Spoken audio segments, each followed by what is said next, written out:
என்னை கொண்டு போய் விட்டுருன்னாங்க. நான் அப்படி வாழ வெட்டியா வந்து வீட்டுல இருக்கிறதா எனக்கு சுத்தமா விருப்பம் இல்லை. அதுக்கு இது எவ்வளவோ மேல எல்லாத்தையும் கேவலப்படுத்திட்டு அசிங்கப்படுத்திட்டு அவருக்கும் எனக்கும் இன்ன நாள் வரைக்கும் ஒரு பிரச்சனையானது இல்லம்மா. இவங்களால ஒவ்வொன்றும் ஆயிருக்கு. என் புருஷன் பக்கத்துல நான் உட்காரக்கூடாது, பக்கத்துல உட்கார்ந்து சாப்பிடக்கூடாது, எச்சி தட்டு எடுத்து சாப்பிடணும். மன்னிச்சிருமா. அப்புறம் என் நகை ஃபுல்லாமே ஒரு 2 டப்பால போட்டிருக்கு. பெரிய லாங் செயின் டப்பால ஃபுல்லா எல்லா நகையும் இருக்கு. அந்த உட்டன் பாக்ஸ் வாங்கி கொடுத்த அந்த டப்பால நிறையெல்லாம் இருக்கு. அந்த 2 டப்பாவையும் கொடுக்க சொல்லிடுவேன் அவர்கிட்ட. கொடுத்துருவாரு. தயவு செஞ்சு வாங்கிருங்க. அப்புறம் இந்த தமிழ்நாட்டு கலாச்சாரப்படி என்ன இது பண்றாங்கன்னு சொல்லிட்டு ஏதாவது வந்தாங்கன்னா அது தேவையே இல்லை. சரிங்களா? அப்படி பண்ண விட்டுறாதீங்க தயவு செஞ்சு. நம்பி சொல்றேன். அப்படி என்ன பண்ணக்கூடாது. இவங்க கல்ச்சர்ல எனக்கு எதுவும் நடக்கக்கூடாது. கோயம்புத்தூர் கூட்டிட்டு போங்க, இல்லை இங்கே வச்சே பண்ணுங்க. எலக்ட்ரிக்கல் இதுல போய் ஸ்விட்ச் ஆன் பண்ணுங்க. நான் போதும், அப்படி போதும். இவங்க கட்டுப்படி ஒரு மண்ணும் எனக்கு பண்ணி கிளிக்க வேணாம். சாரிமா. எனக்கு காலா வெட்டியா இருக்க வேணாமா. அதனால மட்டும்தான் திரும்பவும் என்ன சொன்னாங்க, வீட்டை விட்டு வெளியே போகணும். என்னை கொண்டு போய் அங்க விட்டுற சொன்னாங்க. திரும்ப வர வேண்டாம்னாங்க. அப்படின்னா இருக்க மாட்டோமா? Hello friends, welcome everyone. நான் உங்கள் சபரி. இப்ப நீங்க கேட்ட இந்த ஆடியோ, ஒரு பொண்ணு அவங்க புகுந்த வீட்டுல இருந்து பிறந்த வீட்டுல வாழ்ந்துட்டு இருக்க தன்னோட அம்மாவுக்கு அந்த பெண்மணி 10 நிமிஷத்துக்கு முன்னாடி, சாகிறதுக்கு 10 நிமிஷத்துக்கு முன்னாடி அமைச்சு விட்ட ஒரு வாட்ஸ்அப் வாய்ஸ் மெசேஜ் தான் இப்ப நீங்க கேட்டிருக்கீங்க. இந்த வாய்ஸ் மெசேஜ அந்த அம்மா பார்த்த அடுத்த 10 நிமிஷத்துல அந்த பெண்ணோட கணவர் வீட்டுல இருந்து உங்க பொண்ணு தூக்கு போட்டு இறந்துட்டா அப்படிங்கிற ஒரு ஷாக்கிங்கான நியூஸ் அந்த அப்பா அம்மா கேக்குறாங்க. அந்த ஆடியோல பேசிட்டு இருந்த பெண்ணோட பேரு ஸ்ருதி. ஸ்ருதிக்கு 24 வயது ஆகுது. ஒரு பெண் கல்யாணம் நடந்ததுக்கு அப்புறம் இனிமேட்டு என்னோட வாழ்க்கை எல்லாமே என்னோட கணவர் தான், என்னோட கணவரோட குடும்பம் தான் என்னோட குடும்பம், எவ்வளவோ ஆசைகளோட எவ்வளவோ கனவுகளோட போன அந்த ஸ்ருதி அப்படிங்கிற 24 வயது பெண்மணிக்கு என்னெல்லாம் கொடுமைகள் நடந்துச்சு, அவங்களுக்கு அந்த இடத்துல சூசைட் பண்ற லெவலுக்கு நடந்த கொடூரம் என்ன, வாங்க சம்பவத்துக்குள்ள போய் பார்ப்போம். ஸ்ருதி அப்படிங்கிற பெண்மணி கோயம்புத்தூர்ல தான் பிறந்து வளர்ந்துருக்காங்க. அப்பா அம்மாவுக்கு ரொம்ப செல்லமான பொண்ணு. ஸ்ருதி பாக்குறதுக்கு அவ்வளவு அழகா இருப்பாங்க. அழகு மட்டும் இல்லாம அவங்களுக்கு அவ்வளவு அறிவு இருக்கு. அதே கோயம்புத்தூர்ல SNS ராஜலட்சுமி காலேஜ்ல post graduate in literature PG முடிச்சிருக்காங்க லிட்ரேச்சர்ல. அது மட்டும் இல்லாம அதே காலேஜ்ல லிட்ரேச்சர் முடிச்சதுக்கு அப்புறம் அவங்க அசிஸ்டன்ட் ப்ரொஃபஸராவும் வேலை பார்த்திருக்காங்க. 2 வருஷமா அசிஸ்டன்ட் ப்ரொஃபஸரா வேலை பார்க்கறது மட்டும் இல்லாம இதே லிட்ரேச்சர்ல நான் PhD பண்ணணும்னு சொல்லிட்டு அதுக்கான அப்ளிகேஷன் ப்ராசஸ் முதற்கொண்டு அவங்க அந்த இடத்துல பண்ணிருக்காங்க. அப்படின்னா எவ்வளவு ஒரு டேலண்ட் அந்த பெண்மணிக்கு இருக்குங்கிறத நீங்க யோசிச்சு பாருங்க. அப்பா அம்மாவுக்கு அவ்வளவு ஒரு செல்லம். ஒரு அப்பா அம்மாவுக்கு முதல் குழந்தையா ஒரு பெண் குழந்தை வரும்போது அவங்க காட்டுற செல்லத்தை, அவங்க காட்டுற ஒரு பாசத்தை யாராலுமே பேசி புரிய வைக்கவே முடியாது. எனக்கு குழந்தை ஒரு பெண் குழந்தை தான். அந்த குழந்தை என் கையில கிடைக்கும் போதுதான் ஒரு பொண்ணுனா இவ்வளவு ப்ரெஷியஸா, ஒரு பொண்ணு மேல இவ்வளவு பாசத்தை நம்மளால காட்ட முடியுமா அப்படிங்கிற ஒரு அப்பா ஸ்தானத்துல இருந்து என்னால ஃபீல் பண்ண முடியுது. அதேதான் என்னோட மனைவியாலையும் ஒரு அம்மா ஸ்தானத்துல இருந்து அவங்களால ஃபீல் பண்ண முடியும். அந்த மாதிரி ஒரு ஃபீல் தான் ஸ்ருதி பிறக்கும் போது அவங்க அப்பாவான பாபுக்கும் சரி, அம்மாவான சதிவல்லிக்கும் சரி, 2 பேத்துக்குமே அப்படி ஒரு ஃபீல் தான் இருக்கும். ஸ்ருதிக்கு அடுத்ததா பிறந்தது விஷால். விஷாலுங்கிறது ஸ்ருதியோட தம்பி. விஷால் இப்போ ஒரு மெக்கானிக்கல் இன்ஜினியரா ஒரு காலேஜ்ல படிச்சுட்டு இருக்காரு. ஸ்ருதியோட அப்பாவான பாபு பிறந்து வளர்ந்தது எல்லாமே கேரளா கொல்லம் டிஸ்ட்ரிக்ட்ல பத்தனபுரம் அப்படிங்கிற ஒரு சின்ன டவுன்ல தான் அவர் பிறந்திருக்காரு. பிறந்து வாழ்ந்து படிச்சது எல்லாமே அங்கதான். அதுக்கப்புறம் தமிழ்நாட்டுல அவருக்கு ஒரு வேலை கிடைச்சிச்சு. அதனாலதான் தமிழ்நாடுக்கு மைக்ரேட் ஆனாரு. தமிழ்நாடு எலக்ட்ரிசிட்டி போர்டுல கோயம்புத்தூர் டிவிஷன்ல அவருக்கு ஒரு வேலை கிடைச்சிச்சு. கடைசி 35 வருடமா அவங்க கோயம்புத்தூர் சிட்டில தான் இருக்காங்க. கல்யாணம் பண்ணாரு. ஸ்ருதி பிறந்தா, விஷால் பிறந்தான். அவங்களோட குடும்பம் கொஞ்சம் கொஞ்சமா பெருசானுச்சு. ஒரு நார்மல் மிடில் கிளாஸ் ஃபேமிலி. மாசம் EBல வேலை பார்த்து அதுல கிடைக்கக்கூடிய சம்பளத்தை வச்சு தன்னோட 2 குழந்தைங்களை நல்லபடியா படிக்க வச்சாரு. இந்த குடும்பத்தோட சந்தோஷத்தை கொஞ்சம் யோசிச்சு பாருங்க. ஒரு மிடில் கிளாஸ் ஃபேமிலியில இருக்கிற ஒரு சந்தோஷம் வேற எங்கேயுமே இருக்காது. பணம் அதிகமா இருக்கிறவன்ட்டும் இருக்காது, பணம் ரொம்ப கம்மியா இருக்கிறவன்ட்டும் இருக்காது. கிடைக்கிற காசை வச்சு நல்லபடியா வாழ்ந்தாங்க. இந்த மாதிரி அவங்களோட வாழ்க்கையில எல்லா விஷயங்களும் நல்லா போயிட்டு இருக்கும் போதுதான் பாபுவும் சதிவலியும் தன்னோட பொண்ணான ஸ்ருதிக்கு 24 வயது ஆகுது. எல்லா அப்பா அம்மா மாதிரி தன்னோட பொண்ணுக்கு ஒரு நல்ல கல்யாணத்தை பண்ணி வைக்கணும், நல்ல கணவரோட ஃபேமிலி எல்லாமே கரெக்டா அமையணும்னு சொல்லிட்டு ரொம்பவே விருப்பப்பட்டாங்க. அதனாலேயே ஸ்ருதியோட ஜாதகத்தை எடுத்து பாபு தன்னோட ஃப்ரெண்ட்ஸ், ரிலேட்டிவ்ஸ், புரோக்கர்ஸ் இந்த மாதிரி எல்லா இடத்துலயுமே கொடுத்தாங்க. போட்டோவும் கொடுத்திருக்காங்க. இந்த மாதிரி எல்லா விஷயங்களும் பண்ணும் போதுதான் பாபுக்கு கார்த்திக் அப்படிங்கிற ஒரு பையனோட ப்ரொஃபைல் கிடைச்சிருக்கு. இந்த கார்த்திக் யாரு அப்படின்னா கன்னியாகுமரியில இருக்கிற தமிழ்நாடு இபில வேலை பார்த்துட்டு இருக்காரு. அதே எலக்ட்ரிசிட்டி போர்ட்ல கமர்ஷியல் அசிஸ்டன்ட் அப்படிங்கிற ஒரு பொசிஷன்ல கார்த்திக் வேலை பார்க்கிறாரு. கார்த்திகோட குடும்பத்துல கார்த்திகோட அம்மாவான செண்பகவல்லி, கார்த்திகோட அப்பாவான நட்ராஜன் கொஞ்சம் வருடங்களுக்கு முன்னாடியே இறந்துட்டாரு. அதுக்கப்புறம் கார்த்திக்கும் கார்த்திகோட அம்மாவான செண்பகவல்லியும் தான் ஒட்டுக்கா வாழ்ந்துட்டு இருக்காங்க.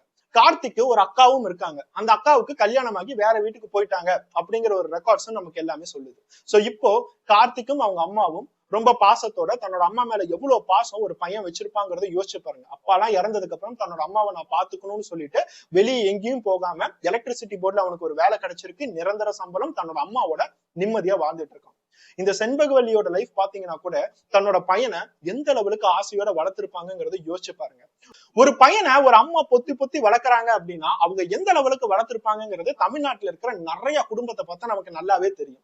ஒரு பையன் சாப்பிட்டதுக்கு அப்புறம் தட்டை அப்படியே வச்சுட்டு போயிருவான். அவங்க அம்மா தான் வந்து எடுத்து எல்லாத்தையும் கழுவுவாங்க. துணி துவைக்க விட மாட்டாங்க, வீடு ஏதாச்சும் கிளீன் பண்ண விட மாட்டாங்க, சமையல் ரூம்குள்ள என்டர் ஆக விட மாட்டாங்க.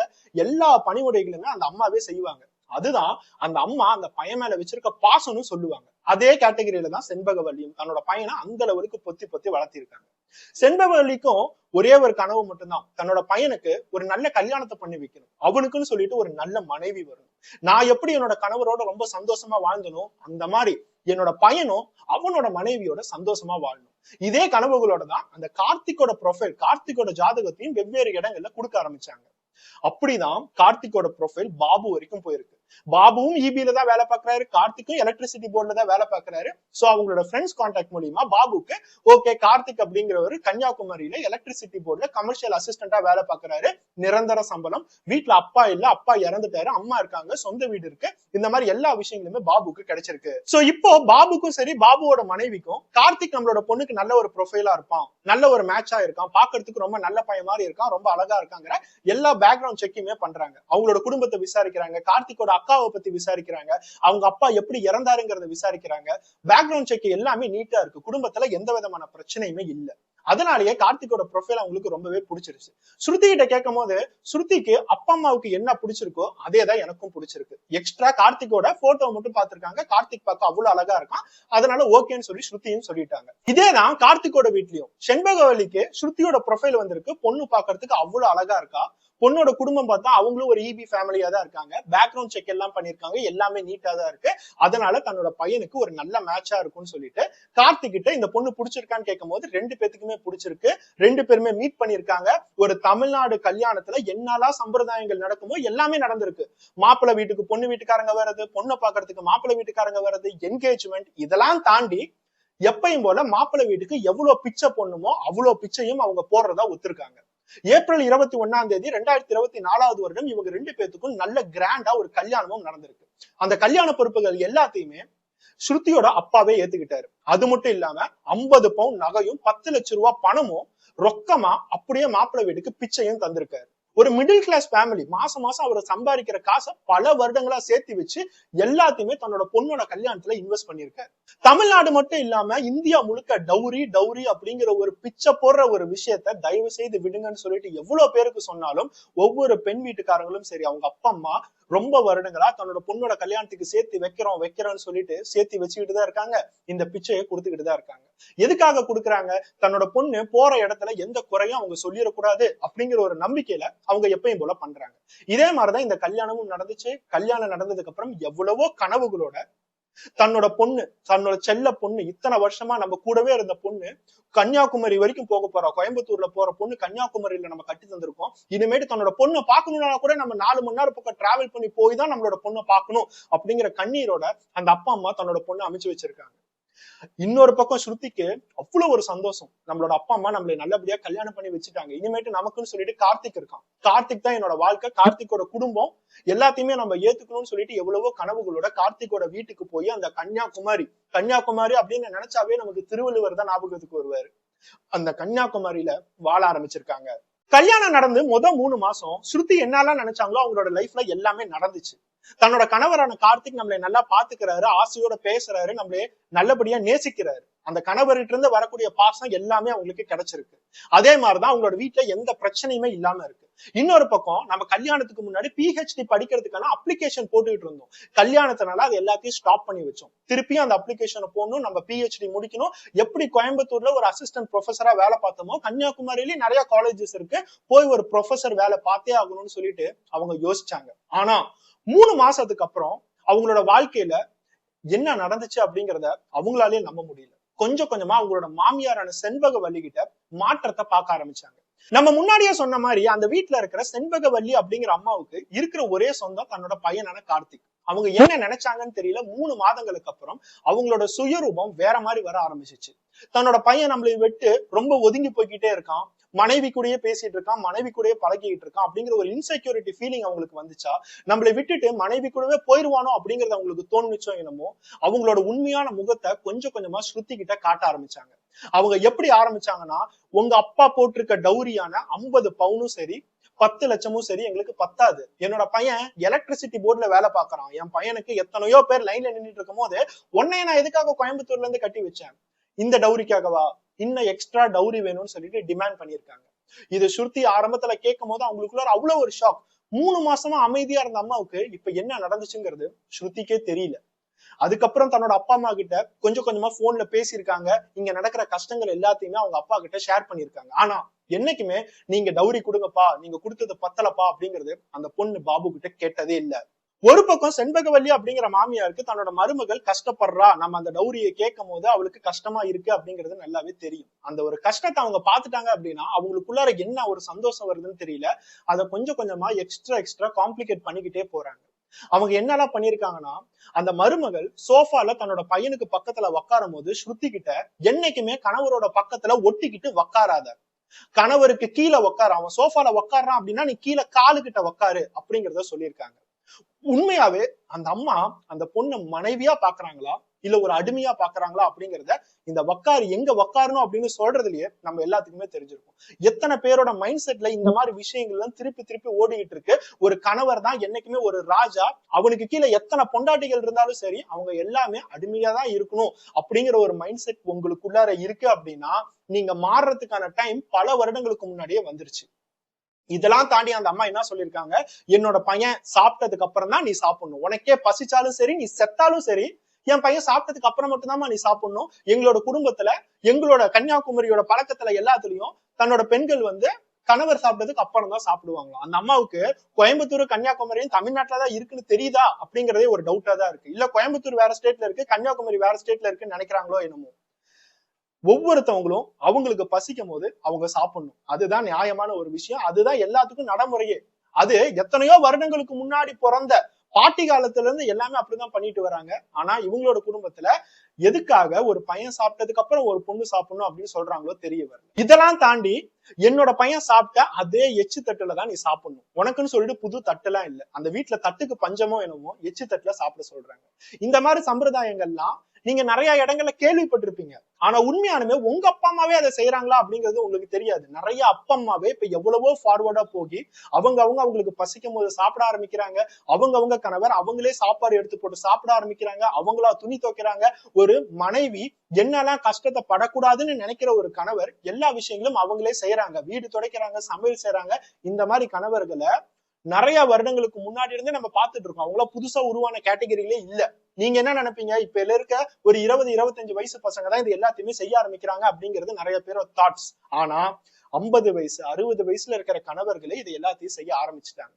இவ்வளவு ஃபார்வர்டா இருக்கும்போது அந்த பொண்ணுக்கு கோபம் வருமா இல்லையா? அந்த ஸ்ருதி நிறைய டைம் தன்னோட மாமியார்கிட்ட கேட்டிருக்காங்க, நீங்க என்னமா 1924 இருக்கீங்களா, இப்ப நம்ம 2024 இருக்கோம் அப்படின்னு சொல்லும் போது அந்த அம்மா இந்த பொண்ணுகிட்ட மனசு துன்படுற மாதிரி ஒரே ஒரு விஷயத்தான் சொல்லியிருக்காங்க, நான் சொல்ற மாதிரி வாழ முடியும்னா வாழு, இல்ல அப்படின்னா நீ உங்க அப்பா வீட்டுக்கு போயிரு, நீ உங்க அப்பா வீட்டுக்கு போயிட்டு நீ இங்கே தங்கிக்கோ, என்னோட பையனுக்கு வரவே வராது, என்னோட பையனுக்கு நான் வேற ஒரு கல்யாணத்தை ஈஸியாவே பண்ணி வச்சிருவேன் அப்படிங்கறதே திருப்பி திருப்பி சொல்லும் போது அந்த பொண்ணுக்கு 3 மாசம் பக்கமா தன்னோட மாமியார்கிட்ட இதே விதத்துல சண்டை போட்டுட்டு இருந்திருக்காங்க.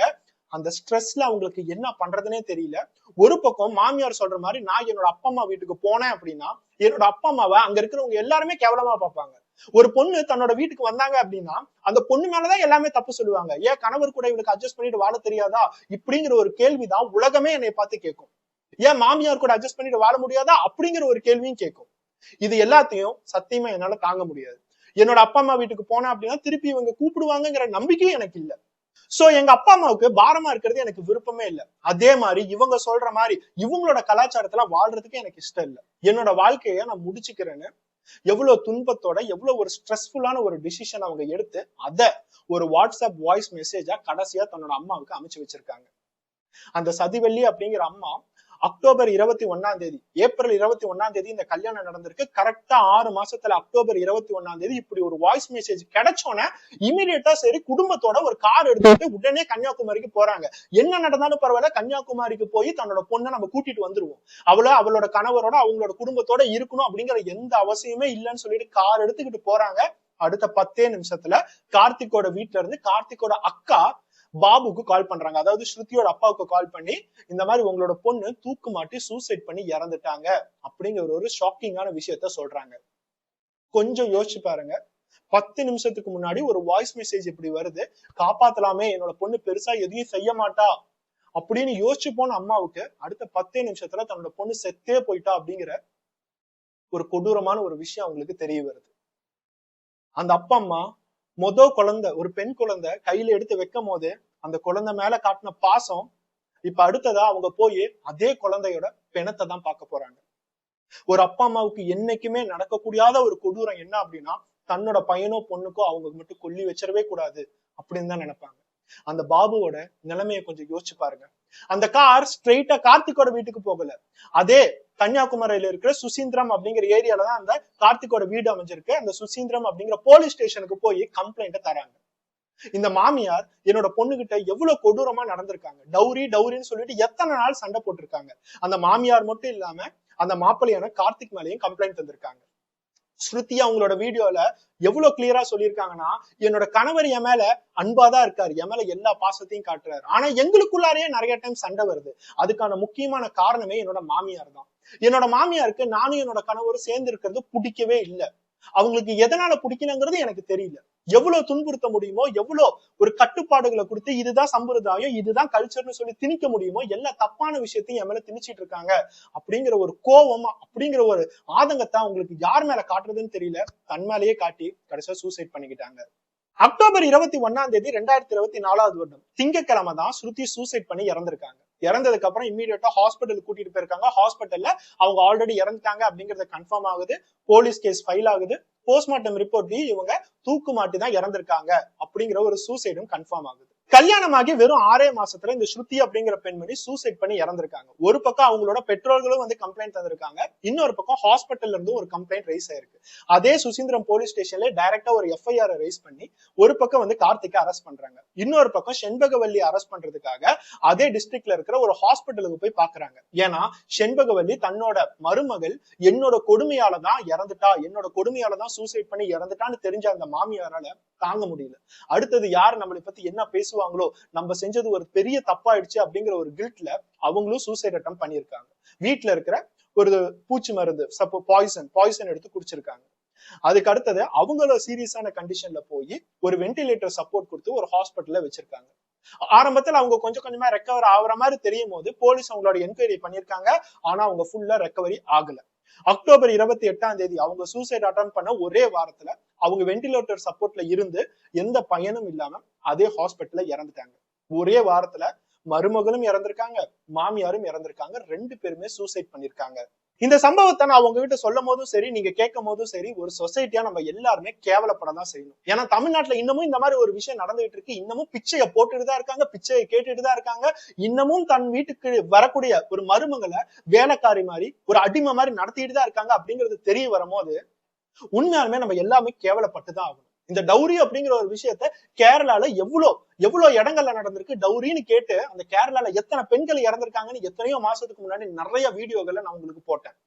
ஒவ்வொருத்தவனும் கேள்வி கேட்டோம், ஏன் கேரளால மட்டும் இந்த டவுரி விஷயத்த திருப்பி இதே மாதிரி பண்ணிட்டு இருக்கீங்க, டவுரி கேட்டு எத்தனை பெண்கள் அழிவாங்கன்னு சொல்லிட்டு கேரளாவை பார்த்து ஒரு கொஸ்டின் மார்க் வச்சும் போது நம்ம யாருக்குமே தெரியாது தமிழ்நாட்டுல இந்த மாதிரி கொடூரங்கள் இன்னும் நிறைய இடங்கள்ல நடந்துகிட்டு தான் இருக்குன்னு சொல்லிட்டு. இன்னைக்கு நான் ஒரு நியூஸ் பேப்பரை எடுத்து பார்க்கும் போது ஒரு ஆன்லைன் ஆர்டிக்கல்ல Malayali women died due to dowry harassment and domestic harassment in Kanyakumari Tamil Nadu அப்படின்னு இருக்கு. தமிழ்நாட்டுக்கு எவ்வளவு ஒரு நல்ல பேரு அப்படிங்கறத கொஞ்சம் யோசிச்சு பாருங்க. இதெல்லாம் சொல்றது எதுக்கு அப்படின்னா, ஒரு பெண்ணோட வீட்டுக்கு போய் என்னோட பையனுக்கு வாழ்றதுக்கு வக்கு இல்ல, சம்பாதிக்கிறதுக்கு வக்கு இல்ல, நீ கொடுக்குற காசை வச்சுதானா என் பையன் வாழணும், நீ கொடுக்குற காசை வச்சுதான் எல்லா விஷயங்களும் பண்ணணும், வீட்டுக்கு வாஷிங் மிஷின் வாங்கணும், பாத்திரங்கள் வாங்கணும், சாப்பாடு வாங்கணும், உன் பொண்ணை பாத்துக்கணும் அப்படிங்கிற ஒரு பிச்சை எடுக்கிற சிஸ்டத்தை தயவு செய்து விடுங்க. இதெல்லாம் தாண்டி ஸ்ருதி அவங்களோட ஆடியோல ஒரு முக்கியமான விஷயத்த சொல்லியிருக்காங்க. என்னோட கணவரோட வீட்டுக்கு விட்டுட்டு உங்ககிட்ட வந்து உங்களுக்கும் நான் சுமையா இருக்க விரும்பல அப்படிங்கிற ஒரு விஷயத்த சொல்லியிருக்காங்க. இது எல்லாத்தையுமே நம்ம கரெக்டா யோசிச்சு பார்க்கணும். இன்னமும் நம்ம என்ன மாதிரி ஒரு சொசைட்டில இருக்கோம் அப்படிங்கறத நம்ம தெரிஞ்சுக்கணும். ஒரு பெண்மணி ஒரு வீட்டுக்கு அவங்களுக்குன்னு சொல்லிட்டு ஒரு பிரச்சனை இருக்கு, கணவரை விட்டுட்டு டிவோர்ஸ் வாங்கியோ டிவோர்ஸ் வாங்காமையோ அவங்க அப்பா அம்மா வீட்டுக்கு வந்து உக்காந்தோம் அப்படின்னா சுத்தி இருக்கிறவங்க எல்லாம் என்னெல்லாம் பேசுறாங்கிறத கொஞ்சம் யோசிச்சு பாருங்க. அந்த பொண்ணுக்கு வாழ்றதுக்கு கரெக்டான திறமை இல்ல போல, அட்ஜஸ்ட் பண்ணிட்டு வாழ தெரியல, அப்பா அம்மாவுக்கு வந்து தொல்லையா இருக்கா. இந்த அப்பா அம்மாவை பார்த்து பொண்ணை கரெக்டா வளர்த்த தெரியல, அமுச்சு விட்டாங்க, திருப்பி வந்துட்டா. இந்த மாதிரி சுத்தி இருக்கிறவன் ஆயிரம் விஷயமா பேசுறதுனால எத்தனை உயிர்கள் இந்த மாதிரி போகுதுங்கிறத அந்த பேசுறவங்களும் கொஞ்சம் யோசிச்சு பார்க்கணும். அந்த பேசுறவங்க வேற யாரும் இல்ல, இப்ப நான் பேசிட்டு இருக்க உங்ககிட்டயும் சரி, நீங்க பாத்துட்டு இருக்க இந்த சொசைட்டி தான் அந்த மாதிரி நம்ம பேசிட்டு இருக்கோம். அந்த மாதிரி ஒரு சொசைட்டில வாழ்றதுக்கும் நம்ம சத்தியமா கேவலம் தான் பண்ணணும். இந்த இடத்துல ஸ்ருதி இறந்து போனதுக்கு அவங்க அப்பா அம்மாவோ இல்ல கணவரோ இல்ல மாமியார் மட்டும் காரணம் இல்ல, சுத்தி இருக்கிற சொசைட்டியும் தான் காரணம். சொந்தக்காரன் என்ன பேசுவான், பக்கத்து வீட்டுக்காரன் என்ன பேசுவான், இந்த உலகம் நம்மளை பத்தி என்ன பேசும் அப்படிங்கிற ஒரு பெரிய கேள்விக்குரிய அந்த பெண்ணோட மனசுக்குள்ளாரு இன்னமும் நம்ம வச்சுக்கிட்டு தான் இருக்கோம். இது எல்லாம் கேட்டதுக்கு அப்புறமும் இந்த வீடியோ பார்த்துட்டு இருக்க ஒவ்வொரு பெண்மணியும் யாராச்சும் ஒருத்தவங்க ஸ்ருதியோட நிலைமையில இருந்து தன்னோட அப்பா அம்மா வீட்டுக்கு போகிறதுக்கு தயங்கிக்கிட்டு இருந்தீங்க அப்படின்னா, ஒரு பெண்ணோட அப்பாவா ஒரு பெண்ணோட அப்பா அம்மாவா நான் உங்ககிட்ட சொல்றது என்னன்னா, ஒரு பொண்ணை கல்யாணம் பண்ணி வைக்கும் போது அப்படியே குப்பையில தூக்கி போட்ட மாதிரி யாரும் தூக்கி போடல. ஒவ்வொரு அப்பா அம்மாவும் தன்னோட பொண்ணு நல்லபடியா வாழ்ந்துட்டு இருக்காளா, நம்மளோட பொண்ணுக்கு நல்ல வாழ்க்கையை நம்ம பிக்ஸ் பண்ணி கொடுத்துருக்கோமா அப்படிங்கறத ஏக்கத்தோட பாத்துட்டு தான் இருக்கும். அப்படி ஒரு வாழ்க்கை உங்களுக்கு கிடைக்கல அப்படின்னா என்னைக்கா இருந்தாலும் தன்னோட அப்பா அம்மா நமக்காக இருக்காங்க. நீங்களே தப்பு செஞ்சாலும் உங்களை சப்போர்ட் பண்றதுக்கு அந்த அப்பா அம்மா இருக்காங்கிற ஒரு நம்பிக்கையோட என்னைக்கா இருந்தாலும் வாழுங்க. அதுதான் என்னோட பொண்ணுக்கும் நான் சொல்ல விரும்புறேன். என்னோட பொண்ணு ஃபியூச்சர்ல எப்படி வாழுவா, தன்னோட கணவர் வீட்டுக்கு போனதுக்கு அப்புறம் அவளுக்கு கரெக்டான அவ கௌரவமா இருப்பாளா, அவருக்கு அது ஒத்து போமா, இந்த மாதிரி எதுவும் தெரியாது. ஆனா என்னோட பொண்ணுக்கு நான் ஒரே ஒரு சத்தியத்தை மட்டும் தருவேன். அந்த சத்தியம் என்னன்னா, என்னைக்கா இருந்தாலும் உனக்கு எவ்வளவு பெரிய பிரச்சனையா இருந்தாலும் சரி, பின்னாடி திரும்பி பார்க்கும் போது ஒரு அப்பாவா நான் அந்த இடத்துல நிப்பேன் அப்படிங்கிற ஒரு சத்தியத்தை தயவு செய்து ஒரு அப்பா அம்மாவும் உங்களோட பொண்ணுக்கு தந்துகிட்டே இருங்க. தந்துகிட்டே இருந்தா மட்டும்தான் அடுத்தது நம்ம ஒரு ஸ்ருதியை பார்க்க மாட்டோம். சப்போஸ் அந்த மாதிரி ஒரு விஷயங்கள் பெருசா நம்ம தராம நம்மளோட பொண்ணுக்கு அந்த மாதிரி ஒரு கான்பிடன்ஸ் இல்லை அப்படின்னா அடுத்த ஸ்ருதி நம்மளோட வீட்லயும் இருக்கிறதுக்கு நிறைய வாய்ப்புகள் இருக்கு. ஸ்ருதி அவங்களோட ஆடியோட கடைசியா என்ன மென்ஷன் பண்ணிருக்காங்கன்னா, நான் இறந்ததுக்கு அப்புறம் என்னோட பாடியை இவங்களோட சடங்குகள் படி எந்த விஷயங்களும் பண்ணாதீங்க, என்னோட பாடியை கோயம்புத்தூருக்கே கொண்டுட்டு போய் நம்ம வீட்லயே வச்சு நம்மளோட சடங்குகளை மட்டும் பண்ணுங்க. இல்ல கோயம்புத்தூர் வரைக்கும் கொண்டுட்டு போக முடியாது அப்படின்னா என்னோட பாடியை ஒரு கவர்மெண்டோட எலக்ட்ரிக் கிரிமேஷன் இருக்கும் பாத்தீங்களா, அந்த எலக்ட்ரிக் கிரிமேஷன்ல போய் ஜஸ்ட் ஒரு ஸ்விட்சை போட்டு என்னோட பாடியை எரிச்சிருங்க. தயவு செய்து இந்த வீட்டுல மட்டும் இவங்களோட சடங்குகள் இவங்களோட கல்ச்சரல் படி எதையுமே விடாதீங்க.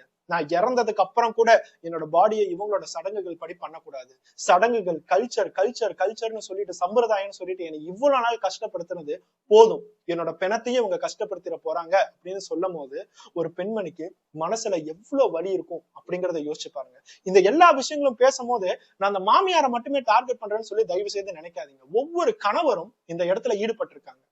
அந்த பெண்மணி கார்த்திக் மேல எந்த தப்புமே இல்ல அப்படின்னு அந்த ஆடியோல சொல்லியிருந்தா கூட அந்த இடத்துல ஒரு கணவரா இருந்து கார்த்திக் என்ன பண்ணான், வேலைக்கு போயிட்டு திருப்பி வீட்டுக்கு வந்து மனைவி கிட்ட பேசுறது மட்டும், மனைவி கிட்ட படுக்கிறது மட்டும் தான் ஒரு கணவரோட வேலையா?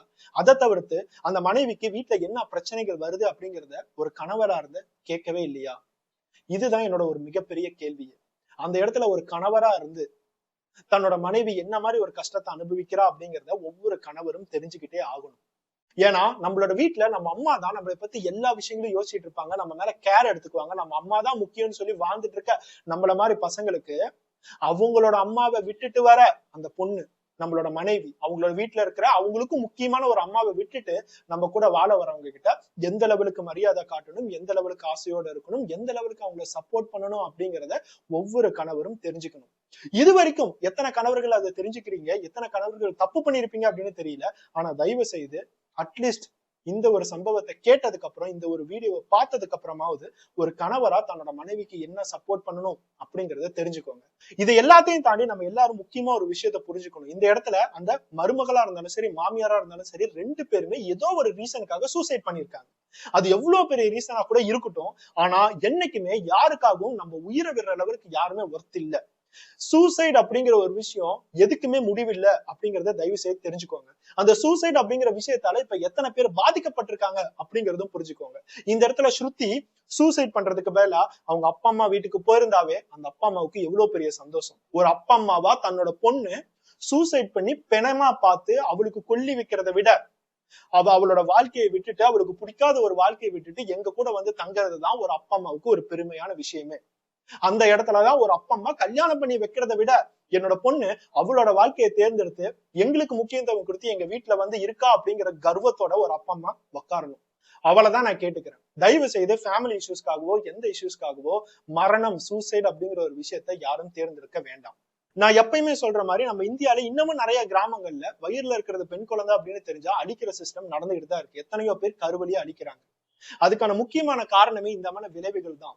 தன்னோடக்குன்னு சொல்லிட்டு ஒரு பொண்ணு பிறந்துச்சு அப்படின்னா 18 வயசு வரைக்கும் அதை என்னெல்லாம் பண்ணி வளர்த்தணும், எவ்வளவு பாதுகாப்பா வச்சிருக்கணும், இந்த உலகத்துல ஒரு பெண்ணுக்கு நடக்கிற எவ்வளவு கொடுமைகள், கல்யாணம் பண்ணி வச்சதுக்கு அப்புறம் அவ நிம்மதியா இருக்காளான்னு பார்த்தா கல்யாணம் பண்ணதுக்கு அப்புறமா அவளுக்கு இவ்வளவு கொடுமைகள் வருதே இப்படிங்கிற ஏகப்பட்ட காரணங்களால ஒவ்வொரு பெண்களையும் அவங்களோட வயிறுலயே கொன்னு கொஞ்சம் கொஞ்சமா பெண்களோட பாப்புலேஷன் எல்லாமே கம்மியாக்கிட்டே வருது.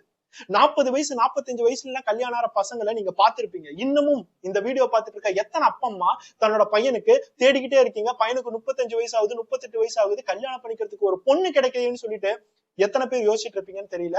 ஆனா அது எல்லாத்துக்கும் காரணம் நம்மளேதான், நம்மளோட சொசைட்டி தான். இவ்வளவு பிரச்சனைகள் நடக்கும்போது ஒவ்வொரு அப்பா அம்மாவுக்கும் எந்த விதமான நாலேஜும் இல்லாம பயத்தை மட்டுமே மனசுல வச்சுட்டு இருக்க ஒவ்வொரு கிராமத்துல வாழ்ற அந்த அப்பா அம்மாவுக்கு எப்படி ஒரு பெண்ணை பெக்கணும்னு சொல்லிட்டு தோணும். இதே மாதிரி நிலைமைகள் போயிட்டு இருந்துச்சு அப்படின்னா ஃபியூச்சர்ல ஒருத்தவனுக்கு 50 வயசு ஆனாலும் பரவாயில்ல, 55 வயசு ஆனாலும் பரவாயில்ல, யாருக்கும் பொண்ணு கிடைக்காது. ஏன்னா பொண்ணுங்க ரொம்ப கம்மியா தான் இருப்பாங்க, பசங்க அதிகமாகிட்டே போவாங்க. இந்த மாதிரி ஒரு நிலைமைக்கு வரக்கூடாது அப்படின்னா பெண்கள் மேல இருக்கிற ஒவ்வொரு குற்றங்களும் சரி, இந்த மாதிரி குற்றங்களை ஒவ்வொரு விஷயங்களும் திணிக்கிறத நம்ம நிறுத்திதான் ஆகணும். நெக்ஸ்ட் வீடியோல பார்ப்போம். பை.